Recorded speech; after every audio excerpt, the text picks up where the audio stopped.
The House at Pooh Corner by Milne. Originally published in 1928. Chapter 1. In which a house is built at Pooh Corner for Eeyore. One day, when Pooh Bear had nothing else to do, he thought he would do something, so he went round to Piglet's house to see what Piglet was doing. It was still snowing as he stumped over the White Forest track, and he expected to find Piglet warming his toes in front of his fire. But to his surprise he saw that the door was open, and the more he looked inside, the more Piglet wasn't there. "He's out," said Pooh sadly. "That's what it is. He's not in. I shall have to go a fast-thinking walk by myself. Bother." But first he thought that he would knock very loudly, just to make quite sure. And while he waited for Piglet not to answer, he jumped up and down to keep warm. And a hum came suddenly into his head, which seemed to him a good hum, such as is hummed hopefully to others. The more it snows a tiddly-pom, the more it goes a tiddly-pom, the more it goes a tiddly-pom, on snowing. And nobody knows a tiddly-pom. How cold my toes a tiddly-pom, how cold my toes a tiddly-pom are growing. "So what I'll do," said Pooh, "is I'll do this. I'll just go home first and see what the time is, and perhaps I'll put a muffler round my neck. And then I'll go and see Eeyore and sing it to him." He hurried back to his own house, and his mind was so busy on the way with the hum that he was getting ready for Eeyore when he suddenly saw Piglet sitting in his best armchair. He could only stand there rubbing his head and wondering whose house he was in. "Hallo, Piglet," he said. "I thought you were out." "No," said Piglet, "it's you who were out, Pooh." "So it was," said Pooh. "I knew one of us was."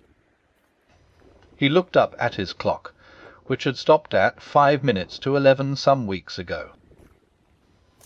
"Nearly 11 o'clock," said Pooh happily.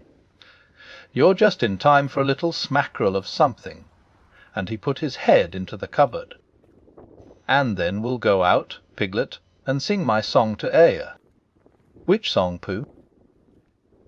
"The one we're going to sing to Eeyore," explained Pooh. The clock was still saying 5 minutes to 11 when Pooh and Piglet set out on their way half an hour later.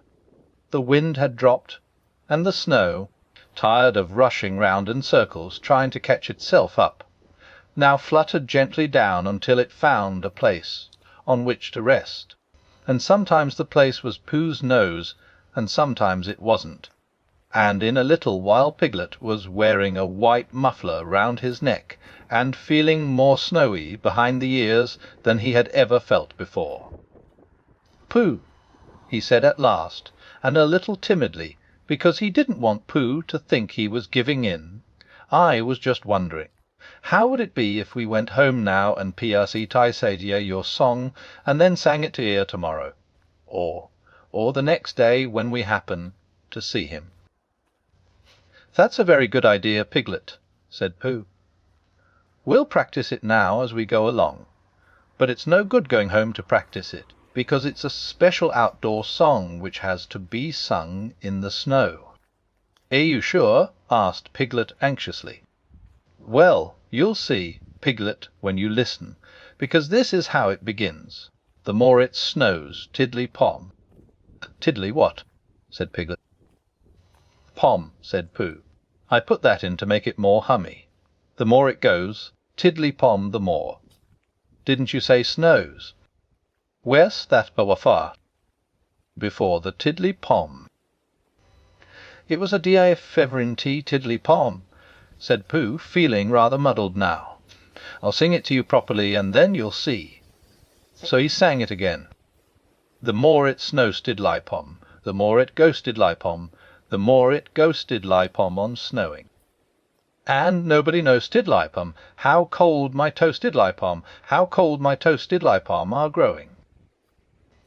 He sang it like that, which is much the best way of singing it, and when he had finished He waited for Piglet to say that, of all the outdoor hums for snowy weather he had ever heard, this was the best.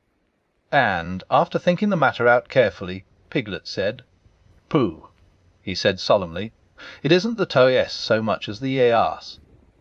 By this time they were getting near Eeyore's gloomy place, which was where he lived, and as it was still very snowy behind Piglet's ears, and he was getting tired of it, they turned into a little pine wood, and sat down on the gate which led into it. They were out of the snow now, but it was very cold, and to keep themselves warm they sang Pooh's song right through 6 times, Piglet doing the tiddly-poms and Pooh doing the rest of it, and both of them thumping on the top of the gate with pieces of stick at the proper places. And in a little while they felt much warmer, and were able to talk again. "I've been thinking," said Pooh, "and what I've been thinking is this. I've been thinking about Eeyore." "What about Eeyore?" "Well, poor Eeyore has nowhere to live." "Nor he has," said Piglet. "Why have a house, Piglet, and I have a house, and they are very good houses, and Christopher Robin has a house, and Owl and Kangar and Rabbit have houses, and even Rabbit's friends and relations have houses or somethings, but poor Eeyore has nothing. So what I've been thinking is, let's build him a house." "The hut," said Piglet, "is a grand idea. Where shall we build it?" "There we build it here," said Pooh, "just by this wood, out of the wind, because this is where I thought of it, and we will call this Pooh Corner, and we will build an Eeyore house with sticks at Pooh Corner for Eeyore." "There was a heap of sticks on the other side of the wood," said Piglet. "I saw them. Lots and lots, all piled up." "Thank you, Piglet," said Pooh. "What you have just said will be a great help to us, and because of it I could call this place Pooh Corner if Pooh Corner didn't sound better, which it does, being smaller and more like a corner. Come along." So they got down off the gate and went round to the other side of the wood to fetch the sticks. Christopher Robin had spent the morning indoors going to Africa and back, and he had just got off the boat, and was wondering what it was like outside, when who should come knocking at the door but Eeyore. "Hallo, Eeyore," said Christopher Robin, as he opened the door and came out. "How are you?" "It's snowing still," said Eeyore gloomily. "So it is, and freezing." "Is it?" "Wes," said Eeyore. "However," he said, brightening up a little, "we haven't had an earthquake lately. What's the matter, Eeyore?" "Nothing, Christopher Robin, nothing important. I suppose you haven't seen a house or what not anywhere about." "What sort of a house?" "Just a house." "Who lives there?" "I do. At least I thought I did. But I suppose I don't. After all, we can't all have houses." "But, Eeyore, I didn't know. I always thought." "I don't know how it is, Christopher Robin, but what with all this snow, and one thing and another, not to mention icicles and such like, it isn't so hot in my field about 3 o'clock in the morning as some people think it is. It isn't close, if you know what I mean. Not so as to be uncomfortable. It isn't stuffy. In fact, Christopher Robin," he went on in a loud whisper, "quite between ourselves and don't tell anybody, it's cold." "Oh?" And I said to myself, the others will be sorry if I'm getting myself all cold. They haven't got brains, any of them, only grey fluff that's blown into their heads by mistake, and they don't think. But if it goes on snowing for another 6 weeks or so, one of them will begin to say to himself, Eeyore, can't be so very much too hot about 3 o'clock in the morning, and then it will get about, and they'll be sorry." "Oh, Eeyore," said Christopher Robin, feeling very sorry already. "I don't mean you, Christopher Robin. You're different. So what it all comes to is that I built myself a house down by my little wood." "Did you really? How exciting!" "The really exciting part," said Eeyore in his most melancholy voice, "is that when I left it this morning it was there, and when I came back it wasn't." "Not at all. Very natural, and it was only Eeyore's house. But still I just wondered." Christopher Robin didn't stop to wonder. He was already back in HIS house, putting on his waterproof hat, his waterproof boots, and his waterproof mackintosh as fast as he could. "We'll go and look for it at once," he called out to Eeyore. "Sometimes," said Eeyore, "when people have quite finished taking a person's house, there are one or two bits which they don't want, and are rather glad for the person to take back, if you know what I mean. So I thought if we just went—" "Come on," said Christopher Robin, and off they hurried, and in a very little time they got to the corner of the field by the side of the pine wood, where Eeyore's house wasn't any longer. "There," said Eeyore. "Not a stick of it left. Of course, I've still got all this snow to do what I like with. One mustn't complain." But Christopher Robin wasn't listening to Eeyore.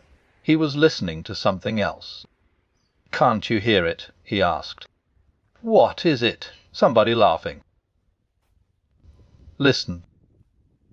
They both listened, and they heard a deep, gruff voice saying, in a singing voice, that the more it snowed, the more it went on snowing, and a small high voice tiddly-pomming in between. "It's Pooh," said Christopher Robin excitedly. "Possibly," said Eeyore. "A.N. Piglet," said Christopher Robin excitedly. "Probably," said Eeyore. "What we want is a trained bloodhound." The words of the song changed suddenly. "We've finished our house," sang the gruff voice. "Tede Alpabon," sang the squeaky one. "It's a beautiful house." "Tiaid Alpan." "I wish it were mine." "Tede Alpium." "Pooh-Bah," shouted Christopher Robin. The singers on the gate stopped suddenly. "It's Christopher Robin," said Pooh eagerly. "He's round by the place where we got all those sticks from," said Piglet. "Come on," said Pooh. They climbed down their gate and hurried round the corner of the wood, Pooh making welcoming noises all the way. "Why, here I's Eeyore," said Pooh, when he had finished hugging Christopher Robin, and he nudged Piglet, and Piglet nudged him, and they thought to themselves what a lovely surprise they had got ready. "Hallo, Eeyore."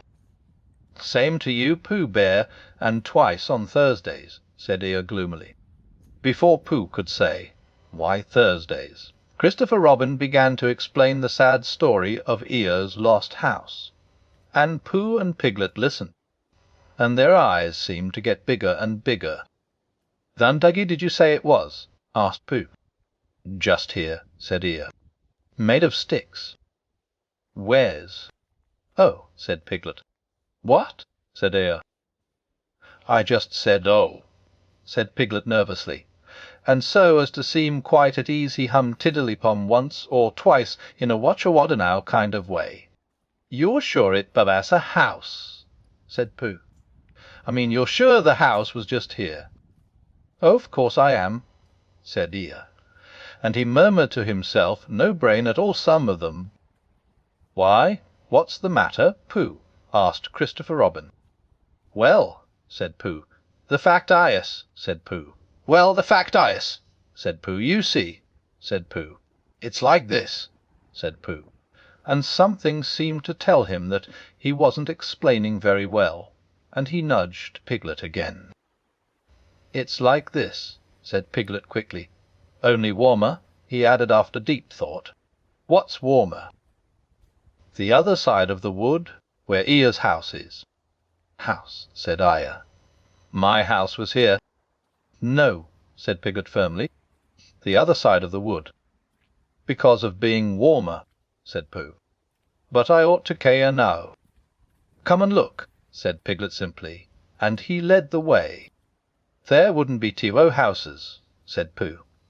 Not so close together. They came round the corner, and there was Eeyore's house, looking as comfy as anything. There you are, said Piglet. Inside as well as outside, said Pooh proudly. Eeyore went inside, and came out again. It's a remarkable thing, he said. It's my house, and I built it where I said I did, so the wind must have blown it here.